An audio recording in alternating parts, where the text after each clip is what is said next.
1979년에 우리나라의 10월 26일 날 오랫동안 한 18년 동안 독재를 하던 박정희 대통령이 암살을 당했습니다. 11.6 사건이죠.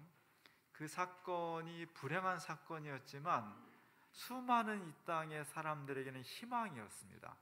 드디어 독재가 끝났구나. 드디어 우리에게 새로운 시대가 열릴 수 있는 기회가 왔구나. 그러면서 수많은 사람들이 그동안 억눌렸던 민주의 외침, 자유의 외침들이 봇물 터지듯 터져나왔어요. 그리고 이제는 정말 우리가 봄을 맞이했다. 이제 긴 겨울 공화국이 끝나고 새로운 시대를 열 것이라는 희망이 온 사회에 가득 찼습니다. 봄이 왔습니다. 그런 기대가 있었지만 사실은 그 기대가 현실로 이루어지지는 않았어요. 왜냐하면 박정희 대통령이 사조직으로 키웠던 군부 내에 하나회라는 사조직이 하극상을 일으키면서 이 땅에 다시 군사 쿠데타를 일으켜서 불법으로 권력을 찬탈했기 때문입니다. 그것이 본격적으로 된 것이 1980년 5월 17일 전국으로 비상계엄을 확대했던 거예요. 그 비상계엄의 확대에 반대해서 본격적으로 일어난 사람들이 광주에서 시민들이 들고 일어나는 것이, 그것을 군홧발을 짓밟으면서 5.18 광주 항쟁이 시작된 거죠. 역사에서는 1979년 10월 26일부터 1980년 5월 17일까지를 서울의 봄이라고 이야기를 합니다. 그때는 우리 사회가 정말 민주주의 열기로 가득 찼고요. 그 희망과 기대가 대단했습니다. 그런데 결과적으로는 그 기대가 이루어지지 않았고 우리는 박정희 때보다 더 참혹한, 더 살벌한, 더 무서운 군부 독재를 다시 겪어야만 했습니다. 그렇게 기대가 좌절되고 서울의 봄이 아니라 겨울 국왕으로 회귀하게 된 결정적인 사건이 1979년도에 12월 12일에 나왔던 군사 쿠데타예요. 12.12 반란이죠. 이걸 소재로 해서 열흘 전에 영화로 서울의 봄이라는 영화가 지금 상영되고 있습니다. 대단히 절찬리에 상영되고 있고요. 이거 정말 꼭 봐야 됩니다. 그래서 우리 교인들이 지난 주간에 한 10명 정도가 번개로 해서 봤어요. 재밌게 봤습니다. 보는 내내 2시간 20분 영화가 짧지 않죠. 너무 아쉬워요. 서울의 봄이 정말 봄에서 여름으로 가을로 풍성한 결실을 맺으면서 인권과 평화와 자유와 민주화 이런 것들이 막 좋은 결실을 맺을 수 있는 그런 어떤 정말 역사적인 기회였는데, 그리고 쿠데타를 막을 수 있는 기회가 저 9시간 동안에도 한 10번은 있었다 그래요. 저때 조금만 했으면 우리가 그렇게 고생 안 해도 되는 건데, 그 수많은 사람이 죽지 않아도 되는 건데, 그런 아쉬움이 막 너무 많이 들어요. 그리고 한편 막 분노가 쳤어요. 저 나쁜 놈들, 저렇게 악을 행하고 잔인하게 역사를 팔아먹고 국민들을 억압하면서 저렇게 자기 욕심을 채웠구나, 저 나쁜 놈들 단죄해야 되는데, 막 그런 게 막 올라오고요. 또 한편은 막 슬퍼.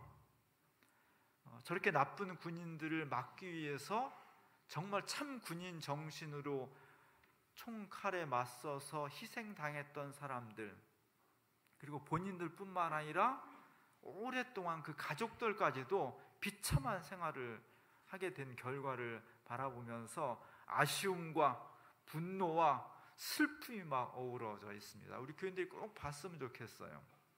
역사를 알아야 되고요. 기성세대는 우리가 그 시대를 관통해 왔기 때문에 몸으로 그걸 다시 느껴야 되고요. 젊은 세대는 오늘의 민주주의와 아픔 같은 것들이 그냥 이루어진 것이 아니고 저런 과정을 겪었구나 하는 것을 역사적으로 공부할 수 있는 좋은 기회가 될 것 같습니다. 이처럼 우리에게 기대가 있습니다. 희망이 있고 바람이 있는데 그대로 이루어지면 너무 좋고 감사한 거고요. 그런데 때로는 기대가 현실에서는 전혀 이루어지지 않는 경우도 있습니다. 오늘 이스라엘 공동체가 맞이한 상황이 그런 거예요. 기대가 잔뜩 있었습니다. 포로 생활 50년에서 70년 오랫동안 포로 생활하다가 다시 고향으로 돌아가도 좋다는 정말 어느 날 갑자기 받은 선물이에요. 우리가 일제 36년 동안 있다가 어느 날 갑자기 해방을 맞이하듯이 정말 생각지도 않은 선물이 포로 공동체에게 주어졌던 겁니다. 이들의 가슴 속에는 이제 포로 생활이 끝나고 다시 예루살렘에 돌아가기만 하면은 모든 슬픔과 고난과 아픔은 다 사라지고 새로운 행복과 기쁨과 감사의 삶이 쫙 대로처럼 펼쳐질 것이라는 것을 요만큼도 의심하지 않았습니다. 그리고 돌아왔는데 돌아와 보니까 기대는 이만했는데 현실은 너무 비참했던 거예요. 그냥 그 70년 동안 그대로 보존되어 있을 리가 없잖아요. 예루살렘 성전은 불타서 약탈당했고요. 성벽은 다 무너져서 여우와 늑대가 왔다 갔다 하고요. 자기가 살던 집은 다 무너졌고 예루살렘 지역에는 이방인들이 들어와서 내 땅이다 하고 살기 시작하는 처참한 광경이었습니다. 이런 좌절과 실망의 현실 앞에서 우리가 어떻게 행동할 것이냐. 우리가 군부 독재를 맞이했지만 거기서 수많은 사람이 좌절했습니다. 절망했습니다. 그럼 우리는 지금까지도 아마 전두환 후예들의 압박 속에 있었을 거예요. 그러나 한편에서는 그랬지만 또 한편에서는 그 어둠을 극복하기 위해서 치열하게 투쟁했거든요. 물론 많은 희생이 있었습니다. 그 결과가 오늘 이렇게 우리가 민주정부를 세우고 그래도 민주주의를 향해서 나아가는 중요한 분기점이 되었던 거거든요. 우리 인생과 역사에 분기점이 있어요. 이리 갈 수도 있고 저리 갈 수 있습니다. 기대했던 현실과 너무 다른 어두운 현실을 바라보면서 우리는 더 이상 희망이 없어, 나는 더 이상 어떤 가능성이 없어, 이렇게 주저앉는 경우도 있고요. 희망은 얼마 안 보이지만 현실은 너무 척박하지만 이것을 다시 극복해서 새롭게 만들어야 되겠다는 결단을 가지고 새로운 인생과 역사를 창조하는 경우도 있습니다.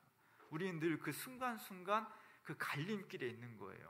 개인의 인생과 민족의 역사와 세계 모든 역사의 분기점 가운데에서 절망하고 주저앉을 거냐, 어려운 여건 속에서 새로운 용기를 내가지고 새로운 인생과 역사를 창조해 갈 것이냐, 그것은 우리의 결단에 달려있는 겁니다.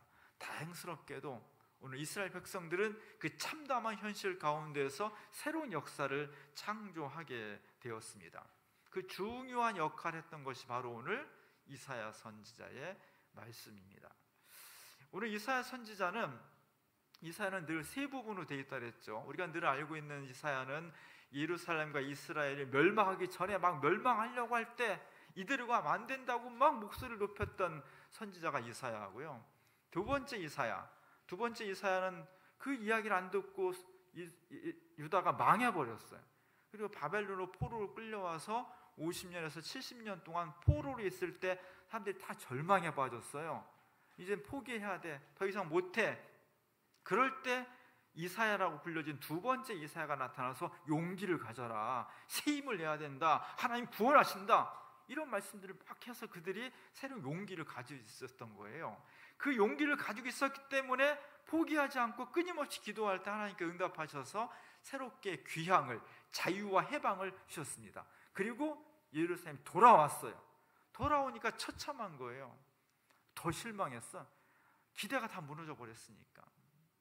그때 세 번째 이사야가 나타나서 이들에게 말씀을 선포한 것이 오늘 이사야 56장부터 66장까지 세 번째 부분에 해당하는 겁니다. 이 말씀 오늘 17절에 보면 내가 노쇠 대신 금을 가져오며 철 대신 은을 가져오며 나무 대신 노쇠를 가져오며 돌 대신 철을 가져오겠다. 노쇠보다 금이 좋죠.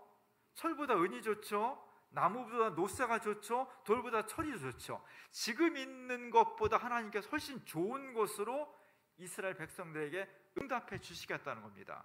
그리고 이 모든 것을 통틀어서 내가 평화를 너의 감독자로 세우며 공의를 너의 지배자로 세우겠다. 평화를 주시는데 로마의 평화가 아니라, 힘으로 눌러가지고 숨도 못 쉬는 평화가 아니라 정말 인권과 민주와 평화가 사랑이 어우러지는 그리고 공의가 이루어지는 정의로운 평화, 정의로 바탕이 된 평화, 이런 것을 약속해 주시는 거예요. 이게 하나님의 나라예요. 이게 메시아의 나라입니다. 이게 우리가 이룩하고자 하는 개인의 삶과 역사의 영원한 지평이에요. 이런 말씀을 전하면서 제3 이사야 선지자는 이스라엘 사람들에게, 유대인들에게 정신 차리자, 새 용기를 내자, 하나님이 약속하셨다, 이 말씀을 믿고 나아가자, 이 말씀을 하고 있는 겁니다. 이런 말씀을 구체적으로 할 때 이사야 선지자가 볼 때 이 당시 유대 사람들에게 세 가지 중요한 과제가 있었어요. 첫 번째 과제는 일단 눈에 보이는 것, 예루살렘 성전이 불타버렸어요. 구심점이 사라진 거예요. 성전을 재건하는 것. 두 번째는 예루살렘을 보호하고 있던 성벽이 무너져 버렸습니다. 외적으로부터 침입을 막아낼 수가 없어요. 그래서 예루살렘 성전과 성벽을 재건하는 것이 눈에 보이는 물질적인 첫 번째 과제였습니다. 이것과 깊이 연관되어서 눈에 보이지 않지만 정신적인 과제가 있었어요. 그 첫 번째가 예배의 회복이었습니다. 유대인들이 지난 70년 동안 예배를 제대로 드리지 못했어요. 이런 예배였으면 쉽게 드렸을 텐데 그 당시 이스라엘 예배는 제사를 드리는 거였어요. 소를 잡고 양을 잡아서 불에 태우면서 제사를 드려야 되는데 바벨론에서는 그럴 수가 없는 거죠. 예배가 무너져 버렸어요. 예배의 전통이 사라져 버렸습니다. 예배의 그 유산이 많이 붕괴되어 버렸어요. 그리고 간신히 예배를 회복하려고 하는데 진정 어린 예배, 정말 마음속에서 우러나오는 예배가 잘 안 되는 거예요. 그래서 오늘 이사야 제3 이사야 66장 2절에 보면 하나님께 이렇게 말씀하신다는 거예요. 나의 손이 이 모든 것을 지었으며 이 모든 것이 나의 것이다. 겸손한 사람, 회개하는 사람, 나를 경외하고 복종하는 사람, 바로 이런 사람을 내가 좋아한다. 예배는 드리는데 진심에서 우러나오는 예배, 주의를 지키는데 억지로가 아니라, 의무가 아니라 정말 기쁨으로 기대하면서 하나님을 찾으며 찬양하며 예배하는 사람을 주님이 기뻐하신다는 거예요. 이게 첫 번째 정신적인 과제였어요. 두 번째 정신적인 과제는 도덕성의 회복이었습니다. 와서 보니까 질서가 없는 거예요. 무질서한 그런 상황 속에서 건강하고 똑똑하고 재능 있고 힘 있고 실력 있고 돈도 좀 있는 사람은 점점 부자가 되는 거예요. 가난한 사람은, 힘없는 사람은, 무능한 사람은 점점 쪼그라드는 거예요. 이런 상황 속에서 하나님이 볼 때 이건 불의하다는 겁니다. 더 심각한 것은, 그러면 하나님이 주신 건강과 실력과 부를 가지고 힘들고 어려운 사람을 도와야 되는데, 그래서 같이 살아가야 되는데 힘없고 유능하고 부자인 사람들이 가난하고 힘없는 사람들을 무시해버렸다는 거예요. 돌보지 않았다는 겁니다. 그래서 이사야서 58장 7절에 보면 굶주린 사람에게 너의 양식을 나누어 주는 것, 떠도는 불쌍한 사람을 집에 맞아들여 드리는 것이 아니겠느냐. 헐벗은 사람을 보았을 때 그에게 옷을 입혀주는 것, 너의 고륙을 피하여 숨지 않는 것이 아니겠느냐. 힘 있고 여유 있는 사람이 가난하고 힘든 사람들을 도와줘서 더불어 함께 사는 신앙 공동체를 이루어가야 되는데 그것이 붕괴되었다는 거예요. 그래서 이사야는 그것을 회복하기 위해서 정말 노력을 많이 했습니다. 세 번째로 정말 중요한 정신적인 과제는 이방인에 대한 문제였어요. 유대 사람들이 떠날 때는 예루살렘이 다 유대인 공동체였습니다. 근데 50년에서 70년 떠났다가 돌아오니까 유대인이 없는 예루살렘에 주변에 있던 이방 사람들이 많이 들어와 사는 거예요. 땅도 차지하고요, 집도 차지하고, 그리고 이스라엘 사람과 특별히 이스라엘 남성과 이방인 여성이 서로 결혼을 많이 했어요. 다문화 가정이 이루어진 거죠. 지금 우리가 다문화 가정이 아무렇지도 않습니다. 그러나 2500년 전에 예루살렘에서 유대인들만의 가정이 아니라 이방인하고 결혼했다는 거는요, 굉장한 사건이에요. 그것이 포로 되기 전에는 별로 일어나지 않았는데 50년, 70년 공백 기간 동안에 이런 현상이 많이 일어난 거예요. 그래서 새롭게 귀향해가지고 새로운 이스라엘을, 유대 민족 신앙을 건설해야 될 지도자 입장에서는 이게 큰 문제다. 이렇게 유대 민족의 혈통이 혼합되어서는 안 된다. 유대의 신앙이 이렇게 이방 신앙과 혼합되어서는 안 된다. 이걸 순수하게 지켜야 된다. 깨끗하게 정화해야 된다. 이런 정풍 바람이 부른 겁니다. 그래가지고 많은 사람들이 순수한 유대인 혈통, 이걸 강조하게 되었고, 정말 신앙의 뜨거운 열정 가지고 근본주의 신앙으로 돌아가는 바람이 확 부른 거예요. 그럼 나중에 어떻게 됐느냐? 지금 이미 살고 있는 유대인과 이방인 가정을 이혼시키는 거예요. 강제로 결별을 하라는 거예요. 그래서 많은 이방인 가정의 이방 여성들이 어느 날 갑자기 가정을 떠나서 혼자 자기 집으로 돌아갔어요. 이런 입장들이 구약 성경에서는 에스라서에 많이 반영되어 있어요. 에스라서에 보면 유대인 가정과 이방인 가정이 혼합해서 다문화 가정을 이루는 것에 대한 염려, 부정적인 생각, 이것을 막아야 된다는 입장들이 굉장히 강력하게 나와요. 그래서 처음에 많은 사람들이 이 뜨거운 신앙 운동에 영향을 받아서 강제로 가정이 해체됐어요. 순수한 유대인 가정을 이루기 위해서. 그러다 보니까 어떤 현상이 일어나겠어요? 그래도 이방인 여인과 결혼해서 아들, 딸 낳고 행복하게 알콩달콩 살고 있어. 어느 날 갑자기 포로했던 사람들 엘리트 돌아와가지고 이건 잘못된 거다, 여성을 쫓아내야 된다, 이러면 가정이 해체되다 보니까 그 가정이 무너지게 되고, 여인은 비참하게 되고, 남자도 혼자 남으니까 슬프고, 아이들은 막 갑자기 엄마를 잃어버리고, 여기에 대해서 한쪽에서 반발이 일어난 거예요. 아니, 그럴 수가 있냐?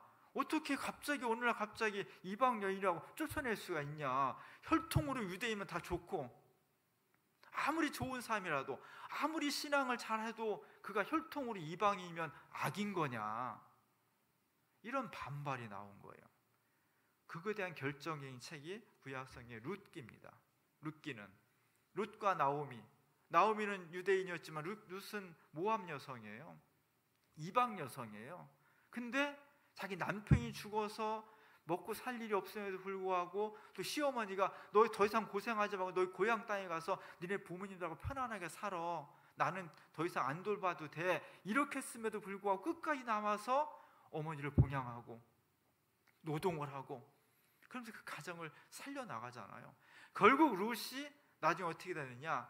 이스라엘 사람들이 그렇게 존경하고 애지중지하는 다윗 왕의 증조 할머니가 되거든요. 이런 룻기의 작품을 통해서 에스라서에 나와 있는 강경한 순수 혈통주의도 굉장히 중요하지만, 그러나 우리가 정말 이방이라고 해서 무조건 악한 거냐? 우리 모두가 다 더불어 살아야지, 이방인도 포용해서 살아야지, 이런 주장들을 하게 된 거예요. 그것이 이사야서 56장 3절에 나와 있습니다. 다 같이 한번 읽어볼게요. 이방 사람이라도 주께서 온 사람은 주께서 나를 당신의 백성과는 차별하신다 하고 말하지 못하게 해라. 무슨 말씀이에요? 이사야, 오늘 제3 이사야가 강력하게 말하는 것은 이방인이라 할지라도 하나님께서는 단지 이방이라는 이유 때문에, 유대인이 아니라는 이유 때문에 차별하고 가정을 깨고 무시하고 그런 분이란 말이 나오지 않도록 해라. 이것이 아주 중요한 과제였습니다. 이 전통을 우리가 소중하게 여겨야 돼요. 요즘 들어서 온 세계 사람들이 팔레스타인과 이스라엘 전쟁에 관심을 집중하고 있습니다. 날마다 파괴되고 사람이 죽고 그 현장이 있으니까요. 기독교는 그냥 정서적으로 친이스라엘이에요. 왜냐하면 구약성경 자체가 이스라엘 사람들의 역사이고 문화고 그들의 정신의 보고인데, 우리 기독교인들도 구약성경을 우리 하나님 말씀의 경전으로 받아들이고 있잖아요. 성경이나 찬송이나 모든 곳에 이스라엘이란 말은 그냥 우리 거예요. 우리 거 같은 느낌이 들 어려서부터 친이스라엘적이에요. 그러나 우리가 분명히 알아야 될 것은 성경에 나와 있는 이스라엘이란 나라하고 1948년에 지금 중동에 건설한 이스라엘 나라하고는 전혀 별개예요. 전혀 다른 성격이에요. 전혀 다른 위치라는 것을 우리가 명백하게 알아야 돼요. 이스라엘 사람들이 믿는 종교는 유대교예요. 유대교는 뭐냐 하면 하나님께서 떠돌이였던 아브라함의 유목민 후손들을, 그리고 나중에는 에집트에서 종살이하던 그 이스라엘 사람들, 노예 같은 사람들을 불러다가 계약을 맺어서 구원의 백성이 되겠다는 거예요. 이걸 믿는 거예요. 단 그 구원은 아브라함의 후손들에게만 해당된다는 거예요. 이방 사람들은 안 된다는 거예요. 그래서 이스라엘 사람들은, 유대인들은 선민의식이 있어요. 우리만 불렀다는 거죠. 나머지는 다 오랑캐라는 거예요. 이것을 끝까지 믿고 지금도 메시아를 기다리는 사람들이 유대교입니다. 우리는 일정 부분 역사와 신앙의 어떤 지분을 유대교와 공유하고 있지만 우리는 가만히 보니까 이건 아니라는 거예요. 이거는 하나님께서는 이스라엘 사람들만 창조하신 하나님이 아니라 전 세계 사람들을 다 창조하신 분이기 때문에 그가 흑인이든 백인이든 아시아 사람이든 남녀노소 모든 사람을 불문하고 하나님의 자녀이고, 하나님의 자녀가 영원한 생명에 이르기를 원한다고 믿는 거예요. 누굴 통해서? 예수 그리스도를 통해서. 우린 누구예요? 우린 유대교인이 아니에요. 우린 기독교인입니다.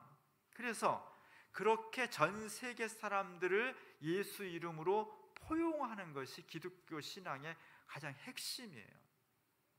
이것이 기독교와 유대교가 공통의 지분을 가지고 있으면서도 명확히 갈라지는 지점이에요. 우리는 기독교인이에요. 우리는 유대교인이 아니에요. 그래서 유대교의 좋은 점도 있지만 유대교의 배타 죽이고, 그렇게 자기의 지나친 선민의식, 그리고 다른 사람들을 죽이는 이런 것에 대해서는 예수 이름으로 단호하게 반대하는 것이 기독교인의 정체성이에요.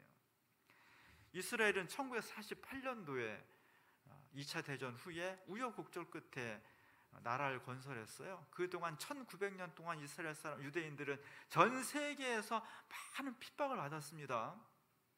너무 고통스럽고 어려운 세월이었죠. 그 핍박의 정점에 나치의 600만 유대인 학살이 있는 거예요. 다시는 이런 역사가 되풀이되어서는 안 되는 거예요. 그리고 2차 대전 후에 우여곡절 끝에 중동에다가 요만한 지점부터 나라를 세우기 시작했습니다. 처음에 요만큼이었고 그 주변 팔레스타인 땅이 아무도 안 살던 그냥 황무지가 아니라 그 땅에 아랍 사람들이 사는 거예요. 팔레스타인이 살고 있었던 1900년 동안.